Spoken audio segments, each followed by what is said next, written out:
ito. Tatanggalin lahat ng barang sa loob ng katawan ng babae. Ha? Tugot!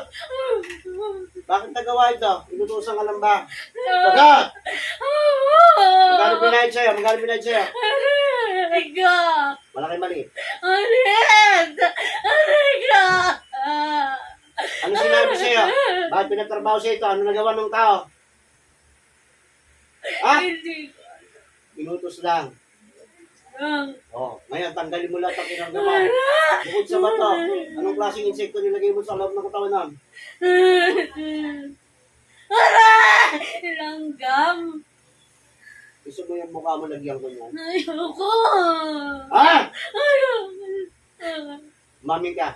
Gano'ng kalaki? Binayad sa'yo. Sagot? Five. Matagal mo nang ginagawa ito, di ba? Ha? Nagutos sa'yo, lalaki, babae? Oo, babae. Isa lang mo na yan, tanggalin mo pa. Sakit. Hanggat hindi mo tinutuloy ang isip niya, magbabaga ito kapag hindi nagsisinungaling. Oo. Sige, magsinungaling ka pa. Sige. Yung hirap kang inabot ng matanda, hindi mo iniisip yun. Saan mo tinagumanikan yan? Nasa bahay mo. Binaon mo ba sa lupa? Saan mo nilagay? Sa baon, sa bote, sa karton, saan? Hindi pa, ganito ang maganda. Sagot! Saan mo nilagay? Sa bahay. Sa bahay lang. Oo. Dahan-dahan ang pagtanggal niyan. Kapag nasaktan yan, nasaktan kita. Dahan-dahan. Aray! Aray!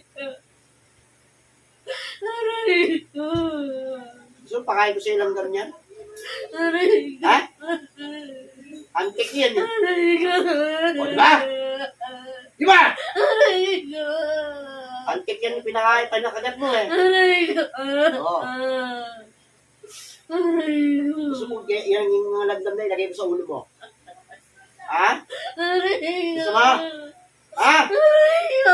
Tinatanong kita. Ubus mo lahat. Aray ko!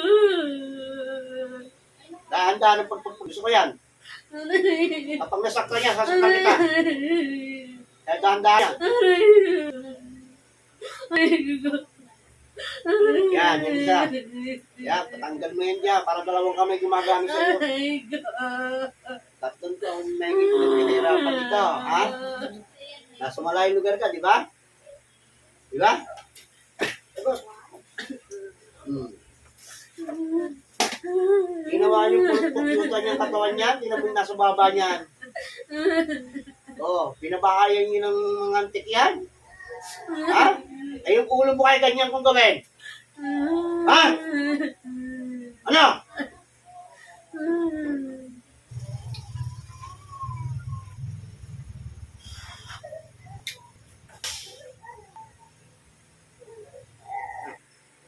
Yan lang.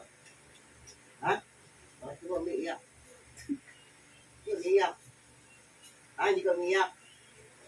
Hindi ka umiiyak. Hindi pala siya umiiyak.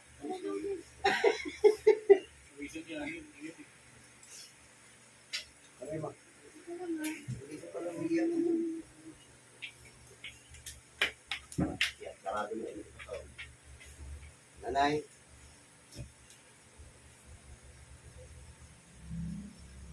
Maminis mo.